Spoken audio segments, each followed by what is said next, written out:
yang dilalukan pada petang ini untuk berkongsi menerusi slot Ibrah kita. Tak lain tak bukan tentunya Ustaz Muhammad Syahri Abdul Rahman. Assalamualaikum Ustaz. Waalaikumsalam warahmatullahi wabarakatuh. Apa khabar Ustaz? Sihat Mas, Alhamdulillah. Kita kembali bersama rakan-rakan pendengar kita untuk perkongsian menerusi Ibrah minggu ini, yang insya-Allah rasanya mungkin menyentuh ramai sebenarnya dalam kehidupan kita sebagai seorang insan. Tentunya kita ada momen-momen, ada waktu-waktunya kita melakukan perkara ini, iaitu tajuknya hijrah mengukuhkan agama. Jadi insya-Allah sebagai mukadimah pertemuan kita, Ustaz, silakan. Terima kasih pada Hajah Mas. Alhamdulillahirabbil alamin, wassalatu wassalamu ala asyrafil mursalin wa ala alihi wa sahbihi wa barik wa sallim. Subhanaka la ilma lana illa ma 'allamtana innaka antal alimul hakim wa la haula wa la quwwata illa billahil aliyil azim. Assalamualaikum warahmatullahi wabarakatuh. Bismillahirrahmanirrahim. Ya ibadiyalladzina amanu inna ardi wasi'atun fa iyaya fa'buduni. Kullu nafsin dha'iqatul maut thumma ilayna turja'un. Sadaqallahul azim. Surah Al-Ankabut, surah yang ke-29, ayat 56 hingga 57. Yang bermaksud, wahai hamba-hambaku yang beriman, sesungguhnya bumiku sangatlah luas. Maka hendaklah kamu mengabdikan diri kepadaku. Dan setiap yang bernyawa pasti akan mati. Dan kemudiannya kepada kamilah kamu akan dikembalikan. Alhamdulillah. Surah yang akan kita lihat pada petang di segmen Ibrah 16 Muharram hari ini, insya-Allah satu surah yang saya sangat harap semua kita akan jatuh cinta. InsyaAllah. Sebab kita dalam mood ma'al hijrah, kita dalam semangat mencari definisi hijrah kepada diri kita sendiri. Surah Al-Ankabut, tuan-tuan, adalah surah yang turun kepada Rasulullah sallallahu alaihi wasallam ketika Khabbab bin Al-Arad diseksa habis-habisan, ditoreh kulitnya, sehingga Khabbab menghadap Rasulullah sallallahu alaihi wasallam, sehingga beliau berkata, "Ya Rasulullah, mata nasrullah?" Ya Rasulullah, bilakah datang bantuan Tuhan kita? Bilakah akan datang bantuan Allah? Peristiwa penyeksaan, pembantaian umat Islam lebih kurang pada tahun ke-6, tahun ke-7 kenabian di Makkah adalah suatu peristiwa yang sangat menyakitkan. Surah Al-Ankabut turun untuk menjawab persoalan Khabbab, untuk menenangkan para sahabat dan untuk membetulkan cara mereka memandang ujian Allah Subhanahu wa taala yang begitu dahsyat. Tuan-tuan yang dihormati sekalian, surah ini telah menjadi sebab kepada Rasulullah sallallahu alaihi wasallam memerintahkan kepada para sahabat berhijrah. Ayat yang saya bacakan tadi, sesungguhnya bumiku sangat luas, adalah signal daripada Allah buat Rasulnya supaya pergi ke bumi Habsyah. Bawakan mereka yang tidak mampu untuk bertahan di Makkah ini. Wahai Ja'far bin Abi Talib, sepupuku, bawakan sekumpulan sahabat-sahabat kita ini pergi ke Habsyah, kerana di sana kamu akan dapat keselamatan. Lalu kita dapat memahami surah Al-Ankabut adalah surah yang sangat memotivasikan para sahabat untuk berhijrah. Dia bukan hijrah ke Madinah, dia hijrah ke Habsyah. Tetapi kalau kita lihat betul-betul surah ini, subhanallah, anda akan dapat jumpa jawapan kepada hijrah tu Gabriel. Kalau kita tengok sirah memberitahu kita hijrah adalah bertukar lokasi. Tapi itu apa yang nampak sebenarnya secara tersurat. Yang kita perlu nampak yang tersiratnya bila kita belik surah Al-Ankabut. Hijrah yang sebenar bukanlah pada perpindahan tempat. Sebab ada orang pindah tempat, tapi hijrah yang sebenar tidak pun berlaku. Maka apa hijrah yang sebenar? Hijrah di dalam surah Al-Ankabut memberitahu kita adalah hijrah sikap. Bila kita bertukar ke lokasi lain, kita kena pastikan sikap beragama kita menjadi lebih baik. Ni yang kita namakan dalam tajuk kita.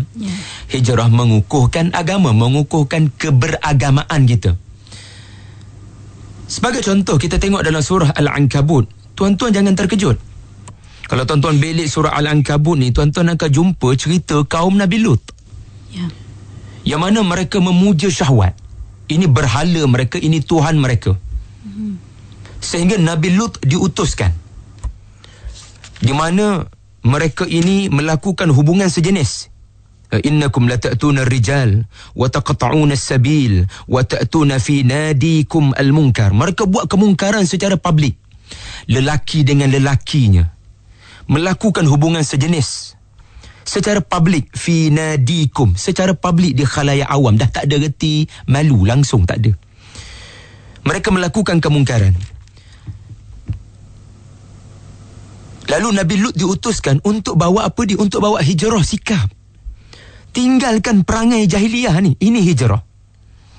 Sebab tu jangan pelik kita jumpa di dalam surah yang sama, dalam ayat yang ke-45, Allah menyebut tentang yang boleh menyebabkan kamu meninggalkan perkara-perkara mungkar macam yang kaum Lut buat tadi adalah solat. Allah sebut dalam surah Asy-Syu'ara, dalam surah Al-Ankabut, maafkan saya. Inna salata tanha 'anil fahsya'i wal munkar. Seolah-olah Allah Ta'ala nak bagi tahu, kamu kalau nak ukur kamu dah hijrah ke belum, setakat mana kamu tinggalkan syahwat, kamu tinggalkan maksiat, setakat mana kamu khusyuk dalam solat. Sebab orang yang benar-benar berhijrah, dia akan belajar daripada cerita kaum Nabi Lut dalam surah yang berbicara tentang hijrah. Tuan-tuan yang dihormati sekalian, hijrah Rasulullah sallallahu alaihi wasallam ke Yasrib, hijrah Ja'far bin Abi Talib ke Habasyah dan para sahabat. Hijrah ni adalah tindakan yang berlaku hasil daripada respon yang kita ambil bila berlaku sesuatu masalah. Berlaku satu masalah di mana berlaku tekanan pembantaian kepada umat, kepada para sahabat. Ada yang telah syahid, namanya Sumayyah. Ada yang diseksa begitu dahsyat, namanya Bilal bin Rabah, namanya Khabbab. Ramai lagi. So bila berlaku musibah, bila berlaku masalah, respon yang dilakukan oleh Rasulullah berdasarkan inspirasi daripada Allah, hijrah.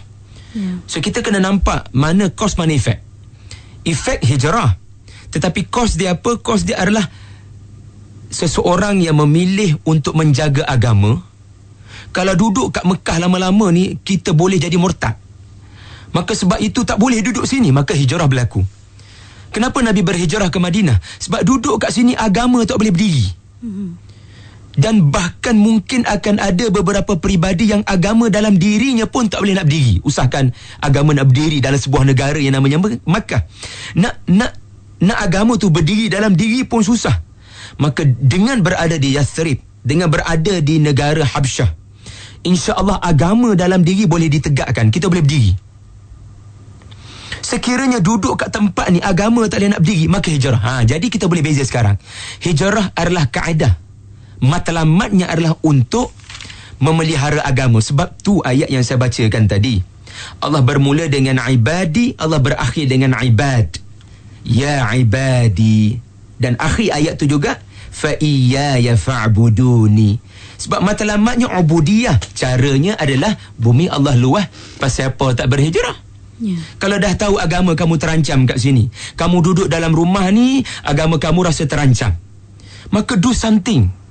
Bukanlah dengan berpindah lokasi itu satu-satunya definisi hijrah, tetapi buat sesuatu, ambil satu sikap untuk berubah demi mempertahankan agama.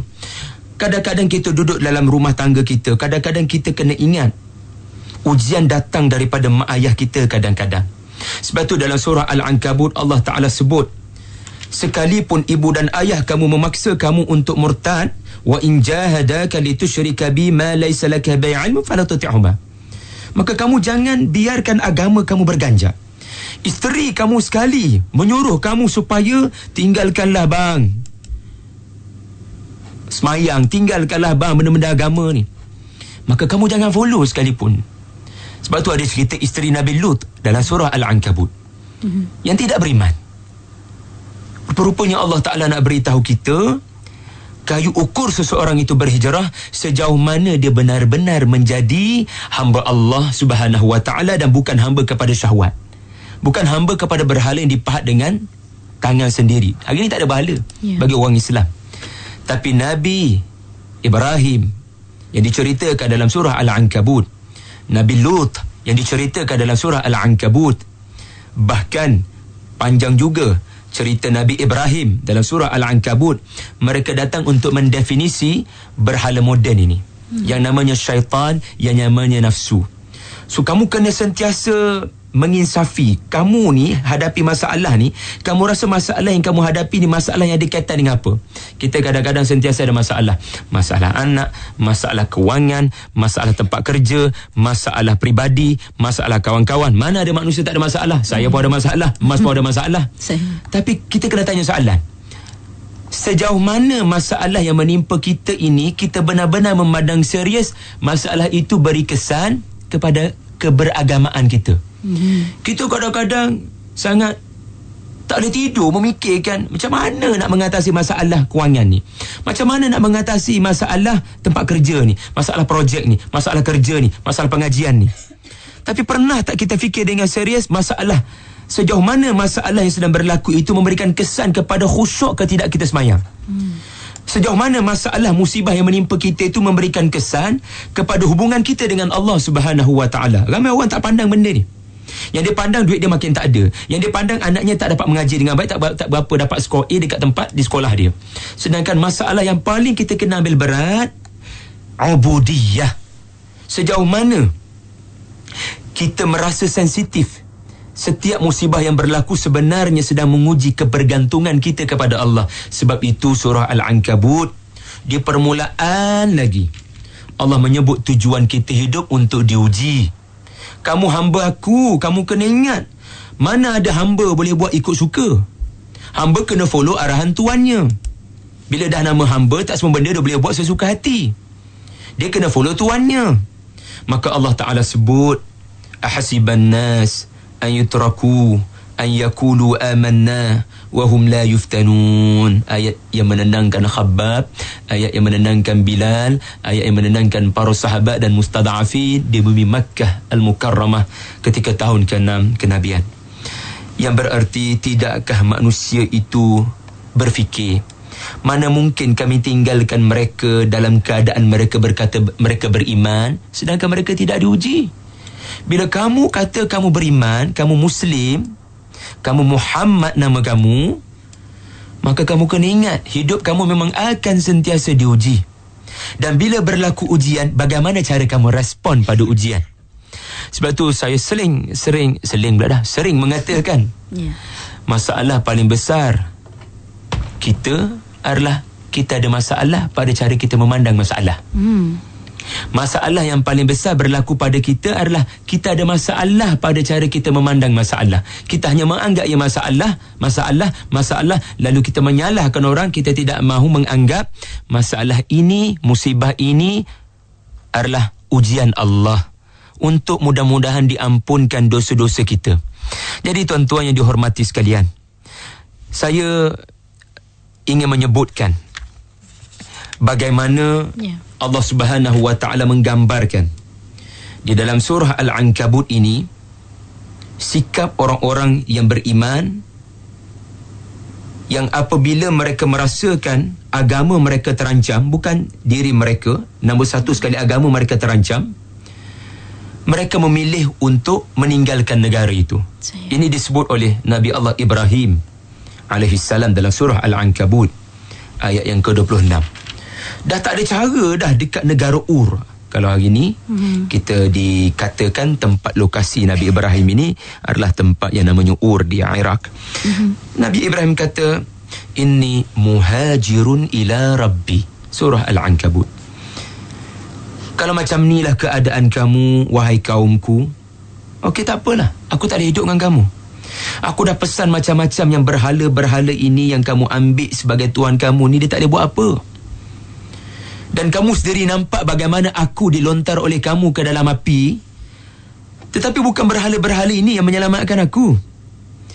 Yang menyelamatkan aku daripada api ni adalah Allah Subhanahu Wa Ta'ala. Kalau macam ni pun kamu tak boleh nak terima, aku tinggalkan kamu. Aku tak boleh duduk tempat macam ni. Aku akan dalam bahaya kalau aku duduk kat sini. Tengok, Nabi Ibrahim punya concernnya adalah keberagamaan dia. Lalu dia meninggalkan negara Ur dan menuju ke Palestin dengan Nabi Allah Lut alaihi salam. Ini dalam surah Al-Ankabut. Sama juga dengan cerita Nabi Nuh alaihi salam. Nabi Nuh, tuan-tuan, ceritanya banyak dalam Quran, tetapi dalam surah Al-Ankabut ni ceritanya pendek saja, 2 ayat saja. Tetapi ada satu dari 2 ayat ini yang memberitahu tentang Nabi Nuh yang tidak diberitahu dalam surah-surah yang lain dalam Al-Quran. Apakah ia? Nabi berusaha melakukan proses hijrah kepada kaumnya.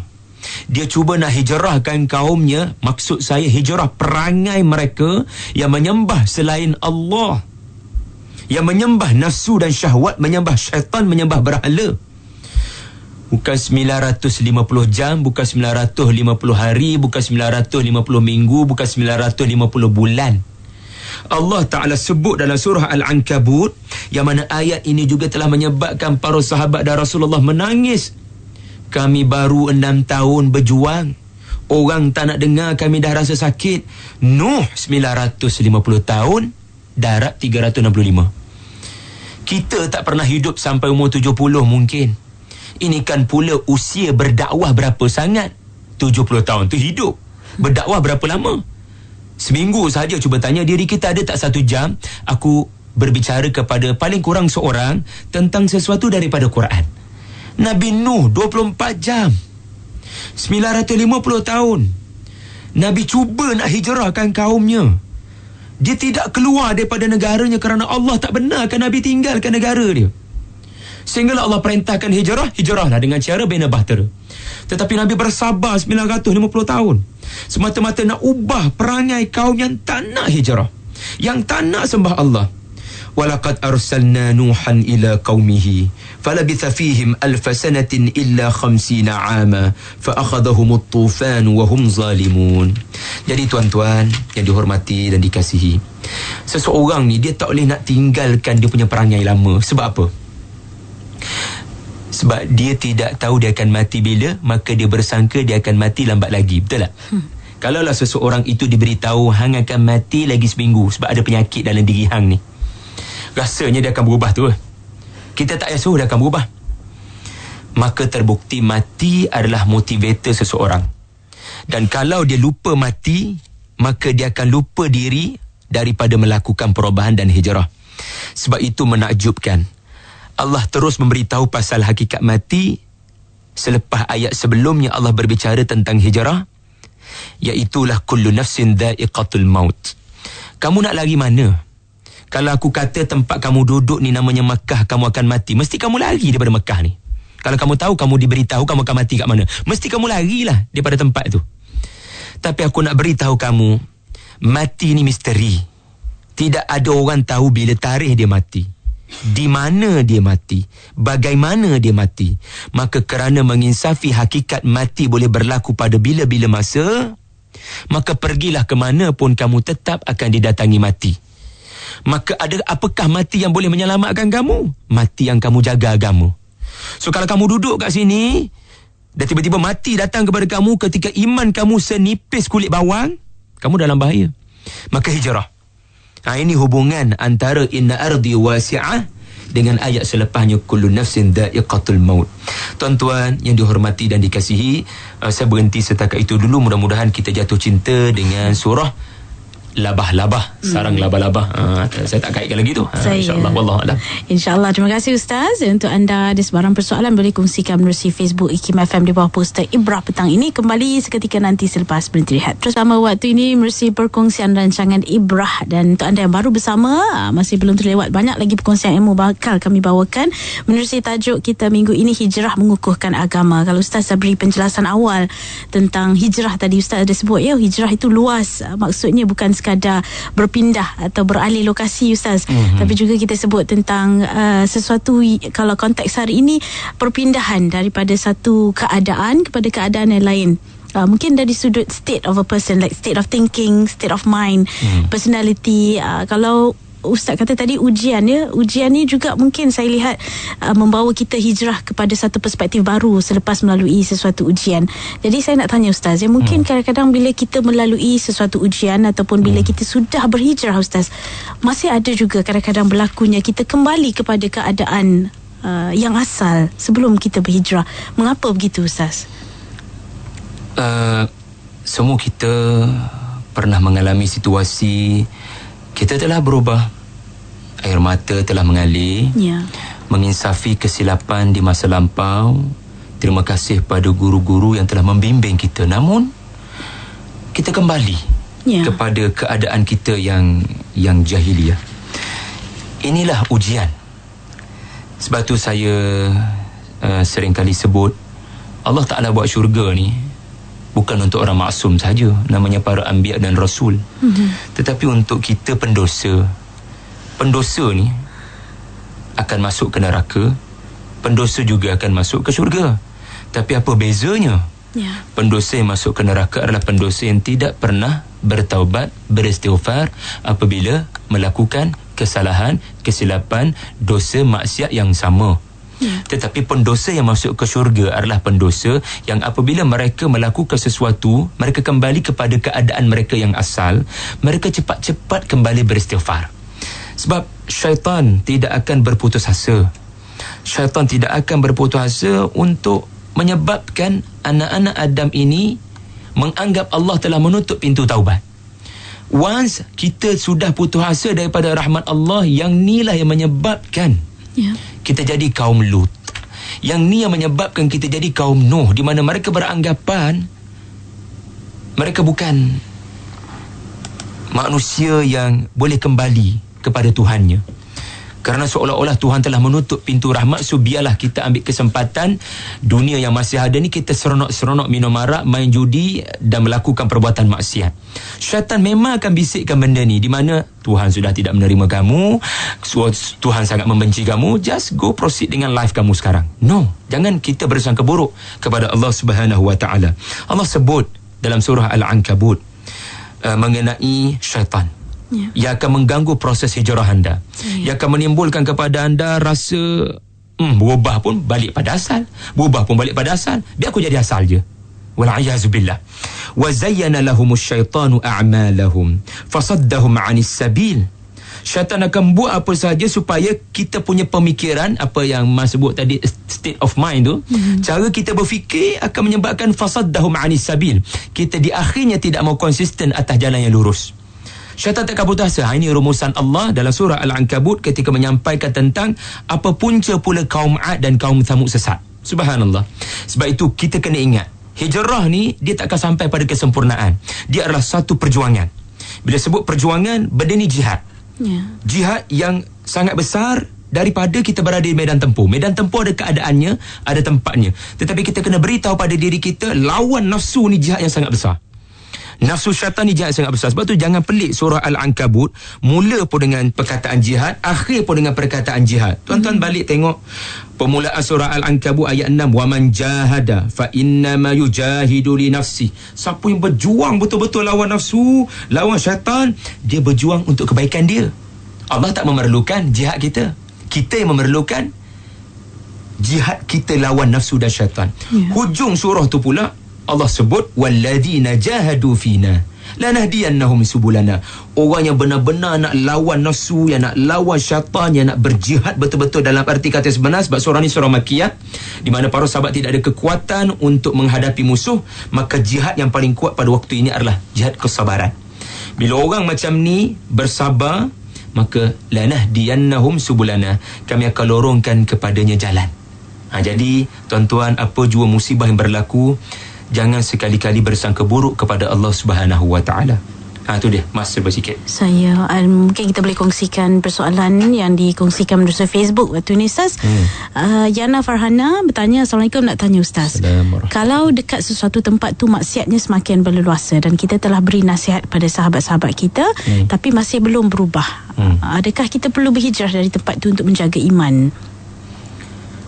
apabila kita berada di suatu tempat dan tempat itu melakukan sesuatu maksiat dan kita telah berusaha untuk mengubahnya, adakah wajar kita meninggalkan tempat itu kerana bimbang kepada keselamatan agama kita? Saya punya pandangan, sekiranya anda merasakan diri anda lemah, berada dalam suasana sedemikian, maka jadilah anda seperti Ja'far bin Abi Talib yang meninggalkan Makkah demi memimpin para sahabat mustada'afin ke Habasyah. Kita lebih tahu siapa diri kita. Tetapi sekiranya anda kuat iman anda bersamalah dengan Rasulullah untuk stay kat Mekah, kat tempat tu, kat organisasi tu, dekat tempat anda duduk tu. Sebab tu sangat bijaksana strategi Rasulullah dan cadangan Allah melalui surah Al-Ankabut berhijrah. Sebab Allah tak nak tunjukkan Islam ni azimah belaka tanpa rukhsah. Oh, semua orang kena stay kat Mekah, semua orang apa jadi pun, kalau macam tu habis mati syahid belaka. Islam tak sampai kat kita. Sebab tu ada orang yang baru saja masuk Islam, dia nak kekal dengan Rasulullah, tetapi dia tak boleh lah, kena tekan walaupun sikit. Kalau kena tekan sikit murtad tu. So Nabi kata pergi ke Habasyah, kamu akan selamat. Ini orang yang mengambil rukhsah. Tetapi orang yang azimah, orang yang kental imannya, orang yang macam Nabi Nuh, dia stay. Dia boleh stay, dia stay. Pahala dia lagi besar. Pak Rasulullah bersabda, orang yang bersabar, orang yang siapa yang beriman dan terus bersama dengan kaumnya lalu bersabar, dia lebih baik daripada orang beriman yang tidak lagi bercampur gaul dengan masyarakatnya. Kerana yang penting bila bertembung antara manfaat iman kita dengan orang lain, kita rasa mudarat iman kita lebih terdedah, maka anda buat tusan pada diri anda. Utamakan iman anda itu. Kalau tak kuat, tinggalkan. Kalau boleh stay, dapat pahala dengan terus stay. Terus jangan putus asa. Gunakan kreativiti untuk menginsafkan rakan-rakan kita itu. Saya insyaAllah. Ustaz sebut hijrah dan juga jihad itu satu proses Ustaz yang selalu kita usahakan. Jadi Nik Zainur bertanya Ustaz, apakah amalan yang boleh membuatkan kita sentiasa ingat kepada Allah, ingat kepada kematian dan istiqamah dalam beribadat? Soalan terakhir kita Ustaz, silakan. Apa yang perlu kita buat supaya kita istiqamah dalam amalan kita untuk sentiasa ingat pada mati dan ingat pada Allah dalam proses hijrah dan jihad itu Ustaz? Sebenarnya untuk istiqamah dengan hijrah, ingat mati itu sendirilah. Dengan mengingati mati. Apa maksud mengingati mati? Artinya anda tidak boleh meremehkan berita kematian yang sampai ke telinga anda. Anda kena sentiasa mengambil kesempatan untuk solat jenazah, sama ada solat jenazah dengan jenazah ada ataupun jenazah gaib. Anda kena sentiasa menziarahi kubur. Pendek kata, anda kena ingat detik anda akan hampir mungkin dengan berita kematian yang sampai ke telinga anda. Ini mungkin. Jangan pandang ia sekadar satu bacaan di Facebook ada orang mati. Kita kena anggap mungkin Allah Ta'ala sedang menjentik kita. Allah Ta'ala sedang mengusik kita. Hei kamu tak lama lagi tu. Aku bawa kepada kamu berita kematian fulan si fulan ini supaya kamu beringat detik kamu makin hampir. Macam saya tadi on the way datang ke Konti.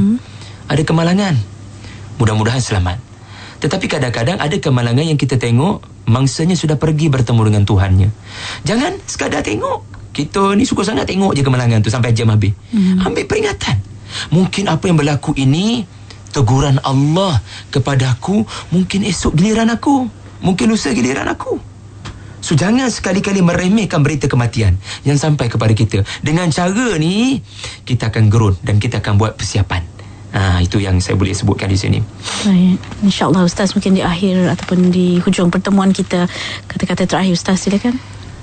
Kadang-kadang yang menyusahkan kita untuk berubah, seperti berubah tempat, daripada tempat yang penuh dengan maksiat kepada tempat yang kita boleh jaga agama kita, adalah kita takut sangat dengan boleh ke aku dapat duit macam sebelumnya aku dapat. Kalau aku tinggalkan dunia ni, bayang hijrah aku apa akan jadi kalau aku hijrah.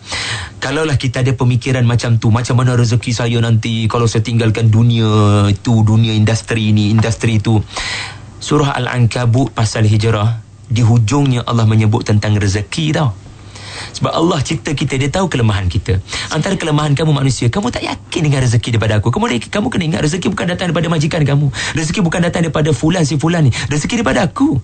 Sebab tu Allah sebut, wa ka'ayyin min dabatin la tahmilu rizqaha Allahu yarzuquha wa iyyakum. Kamu nak berhijrah ni, kamu mesti takut kan, nak duduk rumah siapa dekat Habasyah tu nanti, siapa nak jaga kita, makan minum kita macam mana? Allah yang jaga rezeki kamu. Subhanallah, surah ini sangat memotivasikan saya.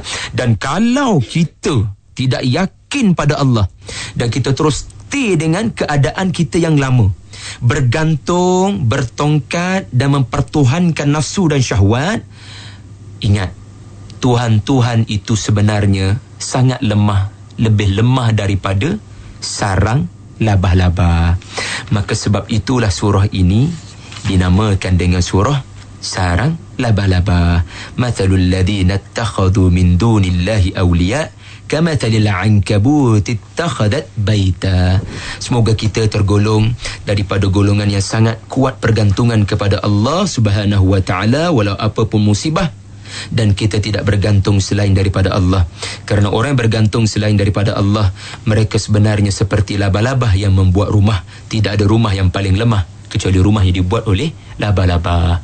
Wallahu a'lam. Subhanallah. Terima kasih Ustaz atas peringatan ibrah perkongsian minggu ini surah Al-Ankabut, dan itulah yang kami lakukan di Kim FM, sentiasa menemani perjalanan hijrah anda, motivasi daripada program-program kami. Dan kita ucapkan terima kasih kepada Ustaz Syahri untuk perkongsian minggu ini. Sampai bertemu lagi minggu hadapan insya-Allah. Assalamualaikum Ustaz. Assalamualaikum warahmatullahi wabarakatuh.